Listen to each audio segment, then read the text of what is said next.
Seguro que hemos visto mil veces en las noticias o en las series dramas judiciales, disputas legales de todo tipo. Pues bien, detrás de todo eso se esconde un concepto clave, fundamental, el proceso. Es, por así decirlo, la maquinaria invisible que hace que la justicia se ponga en marcha. Claro, todos sabemos lo que son estas cosas. Un conflicto entre vecinos, una empresa que no cumple lo pactado. A primera vista parecen eventos sueltos, ¿verdad? Pero si nos fijamos bien, nos damos cuenta de que todos tienen algo en común, una especie de esqueleto, una forma de ir avanzando hasta llegar a una solución. Y ese concepto, esa estructura, es justo el proceso. Y ojo, que no es solo una palabra que usan los abogados, no, es el centro de un debate que lleva siglos abierto entre las mentes más brillantes del derecho. Y hoy, precisamente, vamos a meternos de lleno en ese debate. Venga, pues vamos al lío. Antes de meternos en el gran debate que se montó a su alrededor, hay que empezar por el principio, como debe ser. Vamos a lo más básico de todo. ¿Qué narices significa la palabra proceso?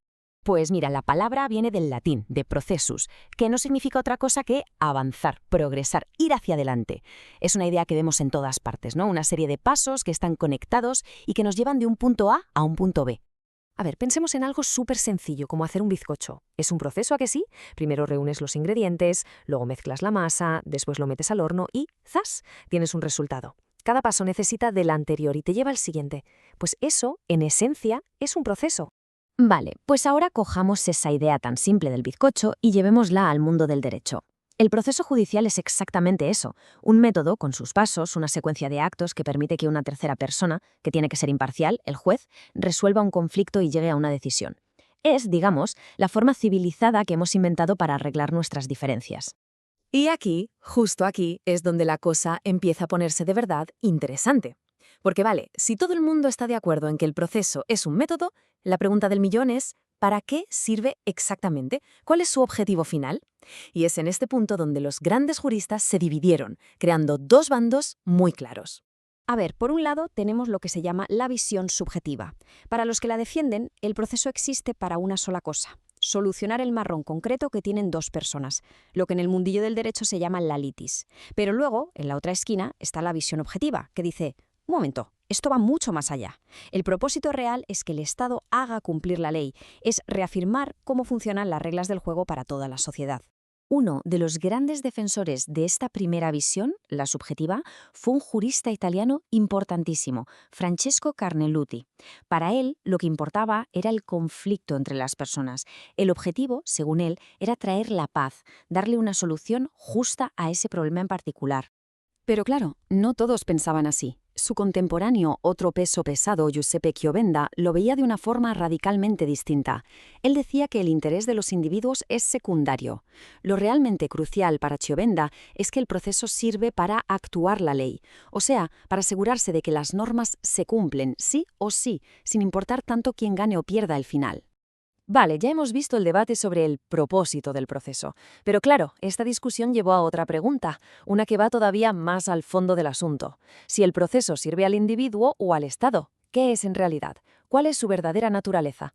A ver, una idea que de primera suena bastante lógica es pensar que un juicio es como una especie de contrato.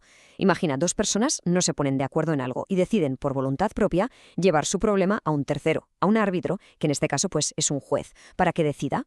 Pues esta idea, que parece tan sencilla, fue la base de lo que se conoce como las teorías privatistas.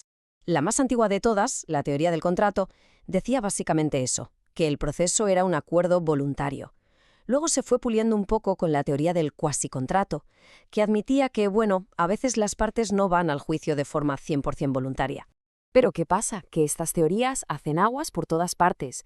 Porque, a ver, ¿qué ocurre si una de las partes pasa del tema y no se presenta al juicio y se le juzga en rebeldía? Ahí no hay ningún acuerdo que valga. Y sobre todo se olvidan de lo más importante. Un juez no es un amigo que arbitra una partida de cartas, representa la autoridad pública del Estado.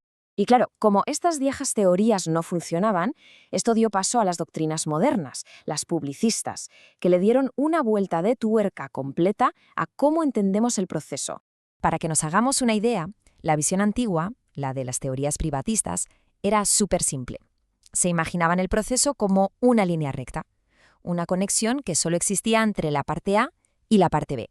Pero la visión moderna, que impulsaron juristas como el alemán von Bülow, lo cambia todo. Ya no es una línea, Es un triángulo. Se forma lo que llaman una relación jurídica, que une a las dos partes, sí, pero con el juez. El juez ya no es alguien que mira desde fuera, no, es una pieza clave, un vértice fundamental de toda la estructura. Y este concepto, el de relación jurídica procesal, es la clave de todo el asunto. Se dice que es autónoma porque tiene vida propia más allá del problema original que la causó. Es compleja porque de ella nacen un montón de derechos y obligaciones para todos los que participan. Y lo más importante de todo, pertenece al derecho público, no al privado. Esto es un cambio total de paradigma. A partir de esta idea del triángulo, pues surgieron otras teorías que añadían sus propios matices, pero todas iban en la misma dirección. Goldsmith, por ejemplo, hablaba de situaciones jurídicas que van cambiando. Wasp lo veía como una institución, una idea más grande que une a todos. Otros simplemente lo definen como un servicio público que presta el Estado. Pero el fondo es el mismo. El proceso es algo público. Bueno, y después de todo este viaje por la historia y las diferentes teorías, ¿con qué nos quedamos? ¿Qué es el proceso a día de hoy? Está claro que ya hemos superado la idea de que es un simple contrato o una mera lista de pasos a seguir. La forma en la que lo entendemos hoy en día lo coloca en un nivel mucho, mucho más importante. Y aquí está la conclusión, la idea fundamental. Hoy entendemos el proceso como una garantía constitucional. Fijaos qué potente.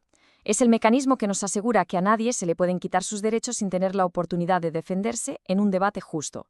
Así que sirve tanto al individuo, para que proteja lo suyo, como al Estado para mantener el orden.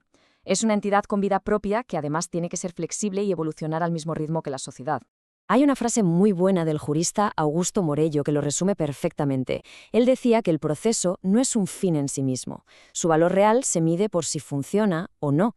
Si el sistema no consigue dar justicia de verdad, si se queda atascado en papeleos y formalismos que no llevan a ninguna parte, pues la conclusión es muy sencilla. Está funcionando mal. Y todo esto nos lleva a una última pregunta, que es para que le demos una vuelta.